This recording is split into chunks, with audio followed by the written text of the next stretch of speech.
Ciao Milanisti, welcome back. And Christ, where can we even start? Last time we spoke, well, I spoke. You didn't really speak. I spoke.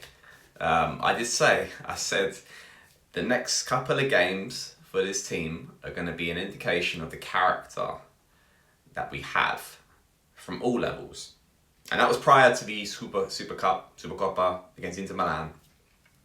And since then, let's ride that wave of history and 3-0 in the Super Cup. 4-0 against Lazio. And most recently, a shocking 5-2 loss at home against, at the time, 17th place Sassuolo. Now, it's easy, very easy for me to come on here and completely blast all facets of this team right now, of this company, of this, this management, the coach. And, I think it's justified 100%. We cover it in all angles here. Bader does the match reactions, the boys do the post, the podcast, which are kind of like match reactions and overlays of basically what's going on completely at the squad. And there is no one, and what's been clearly ascertained by all of that assumption, but also all of that, dissection of the problems at this club right now, is that there is no one singular problem which has led to the issues that we're going through right now. So, it's only right that, I could blast the coach, I can blast the players individually. Bader did a great little dissection of Teo Hernandez and his on the pitch lack of motivation. Other players as well currently sharing it. I said it as well. There's no dog in us. 2 weeks ago, I said there's nothing really that resembles the pure heart of these players that's representing onto the side. If they're not buying into the coach anymore. I've got another one I want to throw in, and it's been clearly documented because of the summer, and that's the transfer windows. And being that this video is the first video on this channel post the transfer window closing, I want to highlight the clear ineptitude of this management. That's Cardinale, and that's also probably Maldini, Massara. I don't know, there needs to be some culpability. I'm not quite sure how long that goes on what the hell was done in the January transfer window.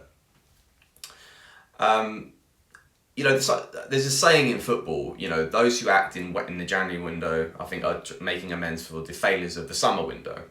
And don't get me wrong, I'm not naive enough to think that we would go out and spend millions upon millions of euros to fix a lot of the plugs and plug a lot of the holes in this side that we know are there from what it looks like a lackluster summer window. It's also, I also want to say, with the players that we signed in the summer, I think a lot of these players are not awful. A lot of them have potential. Some are just, Dest, just send him back. Origi's just been, just really poor so far, despite a very good goal against Sassuolo. So I'm hoping this is turning the tide for him, but he really needs to show a lot more for the player we thought we'd be signing, potentially. 2 goals in the league campaign so far is completely abysmal considering what we expected. But the other players like your Vranks and your Malik Chow's and, Yassin Adli's coming back. A lot of them have potential in CDK. A lot of them have potential, but it's really probably a bit too much to ask for them right now to have that impact into the first team. And that really goes down to the management above them who signed them thinking that they would have that quick impact, or what were we really expecting for these players to come in? Nonetheless, the summer window is a summer window, and do you fix things in the January transfer window? And we went into this window with one massive issue. And I'm not talking about right wing, I'm not talking about centre forward who can bag 20 goals a season, because I can probably get by with those not coming in yet, knowing that the struggles of this management and how much their budget is. I could probably talk about, not having a centre-back who's good in the air and can help us from set pieces defensively. That cost a lot of money, as we saw with the Botman deal. I'm not talking about a backup left-back. I'm not talking about a centre midfielder who probably would also cost us maybe 15 to 20 million euros at the least to really replace that mould of Kessie that we've lost. Maybe there's opportunities for Amrabat, the end of the window, the loan transfer. I'm not sure. I'm talking about the simple fact we did not sign a backup goalkeeper. Ridiculous. Absolutely ridiculous. And I want to make this video about Tatarusanu, but I want to also make it about the ineptitude of this management to not address this issue. Insane. And look, with Tatarusanu and with the backup keeper situation that we have, if it's a situation where we're in October or November and Mignon's got injured, as he did the season before, and he's out for a stretch of games, and we can't literally do anything to bring a keeper in. I mean, we brought Miranti in, I think, because of the whole thing about not knowing enough keepers last season. But if we can't really bring some strong development changes with the backup keeper because we are not in a transfer market to do that, then I will, I'm happy enough to say, you know what, guys, this is good. Like, we'll have to grind through it. And I think the players as well know that. Because when Mignon got injured last season, Tatarusanu had to come in. There wasn't really a massive change in how we were performing as a squad. Because everyone mucks in knowing that Mignon's going to come back soon. And let's just, batten down the hatches. Everyone as a collective team makes an effort to defend and not allow as many shots on target or shots on goal or whatever, shots in general, to go at the goal because we know we got a keeper that we can't really trust. But then it was, because it was that overarching goal that Mignon would be coming back and let's just really get it down. Similar to when Ibra got injured the season before that, when, it was just like, let's just really muck in, add to the collective in attack and really make up for the lack of goals he was bringing, and then let's wait for Ibra to come back and save us. It worked kind of somewhat for Ibra and it allowed other players to step up. It worked for Mignon because we got through that patch and Mignon came back and obviously saw out the rest of the season.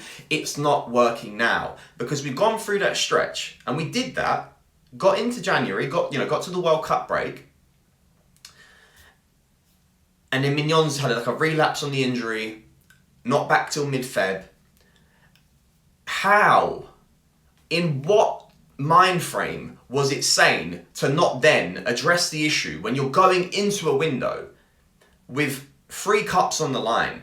The Scudetto, by losing points, we're already 8 points behind at the start of post-World Cup break.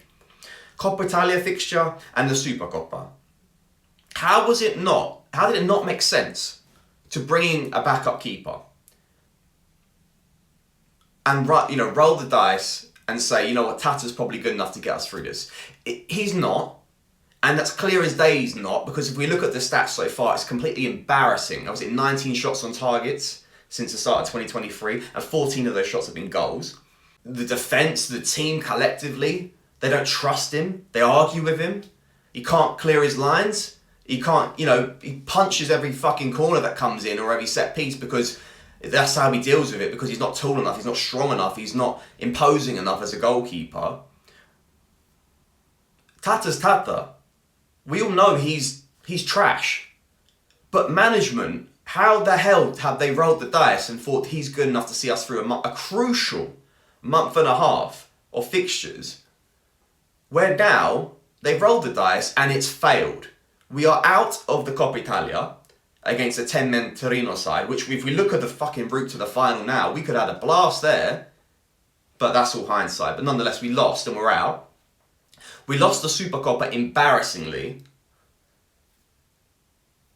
We might as well be out the Scudetto. We might as well be. The target has changed from fighting for the Scudetto to now fighting for top 4, which even that, we're out of the top 4 now. We're 5th place. We've got Inter Milan in the weekend. We've got Inter Milan Sunday, tomorrow, the point of making this video. Next game, we've got Torino, who've got our number, 2 wins out of 2 so far this season. By the time Mignon comes back, and then there's also, after that, we've got Tottenham Hotspurs in the first leg at home against them. We might be out of 4 competitions because this management did not do the simple thing and bring a backup keeper. And I'm not saying the keeper solves everything and we would have gone through this sticky patch, but it would have certainly helped. Now, 2 things off the back of this. Who did they bring in? Because they brought a keeper in. Devis Vasquez. I would be able to pronounce him if he actually played a fucking game at the end of the day. But he's not. He's not playing a game. They brought a 24-year-old keeper from, I don't know where he's from, Paraguay or something like that, Colombia, or he played in Paraguay. I'm not quite sure too much about the kid. A lot of us didn't know nothing. None of us knew anything about this kid that they brought in. 24 years old. So he's not 19 years old, but he's not obviously, at the time, what you classify as a prime as a goalkeeper. So they brought a kid in. And a bit of me is like, well, maybe he's a bit of a diamond in the rough. Because he could be a lot better than, if anyone's a lot better than Tatarusanu right now. And Mirante as well, collectively, both of them are awful. But like, the kid comes in, we go out to Torino, we get humbled in the Supercoppa, annihilated by Lazio, and then a bit of me thinks, this has to be it. Play the kid, because anything is better than what the hell we have right now. He doesn't play. And there's a few clips that come out of him in the warm-up, simple saves and stuff like that. He's probably not good enough either. But to be honest, with a kid like that, a 24-year-old kid, the fans would get behind him being thrown into the fire and going, you know what, just give it your best shot, then sticking with Tatarusanu. And purely coming out saying the kid's not ready is absolute bollocks. That is absolute bull. Because if, as Bader said, if Tata's what's ready is, then give me Vasquez any day of the week. Just give me something new. Who knows? Maybe the defence might collectively actually be, you know what, let's work a little bit harder for this keeper. Let's try our best and make sure. And who knows, a bit of rolling momentum. That is not going to happen with Tatarusanu. So that's the keeper front. That's who we brought in, who is an unknown quantity and was not the answer that we should have gone for. Now, what we should have done, budget or not, was look for opportunities in the market to bring someone in on loan, someone on a really cheap deal. We've done it before, and it was almost as if there was nothing, no attempt to do that. Names came out like Sportiello, who will probably get on a free transfer in the summer, because obviously I think that Atalanta had the injury with their first team keeper. So then he's had to, Musso, I can't remember, the one from Udinese, and then he's had to come in, he's get the first, so he's off the table until the summer. There was Sergio Rico, who's like the backup of PSG. You're telling me there's no one else? No one around Europe. No one, between the age of 24 to 31, 32 years old, who would want to come to this club. The reigning Serie A champions, who are in the Champions League, who's got a keeper who's probably guaranteed to miss 10 to 15 games a season in all competitions because he has a recurring injury problems. And we can pay decent, 1 million euros. There must have been someone out in Europe that we could have got who is guaranteed better than Scipione Tatarusanu. But they didn't do that. So that's on the management. This video is about that. A shocking, an absolutely embarrassing January transfer window which did nothing to address a massive issue that we have at this side. There are big issues, holes that we need to fill in certain positions, 100%. But what was clear as day is that we might as have no one there, as Bader said, a hologram in goal. We've got a hologram between our sticks. And we did nothing to improve that or change that. And they rolled the dice, it failed. We are now out of 3 competitions out of 4. The fourth one, not a chance. Not a chance. If I've got to see Tatarusanu against, imagine Harry Kane. All he's got to do is just look up. If I shoot on target, it's going to go in. It's just like, it's crazy. It's crazy. And the biggest shame of this is, I'm not going to overreact and say, we're going back into the banter era. And, we finish out our top 4, we're going down that way. I do think management has factored in that if we don't get top 4, that we can still survive, because that's how the model's looking. But A, how does this affect the players who are currently at the squad right now? Like your Rafael Leao's and your, the players like Benacer, who's got the buyout clause whenever that rolls into play. How does it affect them? Just so many layers to it. B, like, how do we even add to this side if we don't get top 4, we don't get the budget, and we've got this dodgy owner who I don't even trust, who's got the money to back us? How do we develop? How do we develop as a side, as a squad, as anything, or are we stuck in this limbo period? We did nothing off the back of last season where we won the Scudetto and tried to impose ourselves as on the stronghold of this league. We did nothing to do that. We've lost starting caliber players. We've replaced them with backups. And even so, when you can try to get behind youngsters, this coach doesn't even believe playing them. So that's on purely there. And then this keep situation, which is just shocking. I'm struggling for a root of happiness here, of a root of optimism.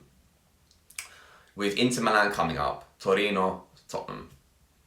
And there's a sense of me that thinks, you know what, if we probably will lose 3 out of 3 of these games, maybe at best draw to Torino. So we're losing probably 2 of these. If we get through that, let's see where we are from that point. But at that point, maybe the damage is done in the mentality perspective. And it's an uphill battle to get a top 4 finish, which is not what I expected this season. I expected a run at the Coppa Italia. I expected a Scudetto challenge at least, not being, I don't know how many points we are these days, like 13 something plus points out of Napoli. And Napoli are incredible, don't get me wrong, and they deserve this Scudetto when they win it. But I expected a little bit more, especially when you enter the dot points, especially when Inter Milan had the massive fall off to Roma, Lazio, Atalanta. We let them creep back in, and we're now in a top 4 title race, which I'm not even confident we're relatively even going to.